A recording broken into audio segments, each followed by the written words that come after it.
একদিন হযরত মুহাম্মদ মুস্তাফা সাল্লাল্লাহু আলাইহি ওয়াসাল্লাম সফরে যাচ্ছিলেন। পথে তিনি দেখলেন একটি হরিণ দড়ি দিয়ে বাঁধা অবস্থায় আছে। সে অস্থিরভাবে এদিক ওদিক তাকাচ্ছিল। তিনি তার কাছে গিয়ে স্নিগ্ধ কণ্ঠে জিজ্ঞেস করলেন, তুমি কেন এত চিন্তিত?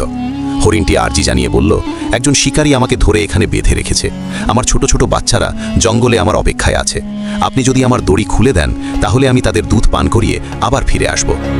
নবী করিম সাল্লাল্লাহু আলাইহি ওয়াসাল্লাম হরিণটির অসহায় অবস্থা দেখে শিকারীর কাছে বললেন, তুমি কি কিছু সময়ের জন্য এই হরিণটিকে মুক্ত করতে পারো, যাতে সে তার বাচ্চাদের দুধ পান করিয়ে আসতে পারে?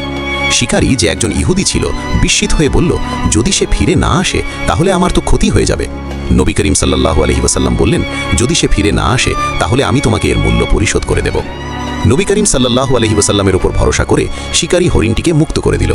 মুক্তি পেয়েই হরিণটি দৌড়ে জঙ্গলে তার বাচ্চাদের কাছে পৌঁছালো, তাদের দুধ পান করালো এবং কিছুক্ষণ পর আবার ফিরে এলো। তার চোখে অসহায়তার অশ্রু ঝরছিল।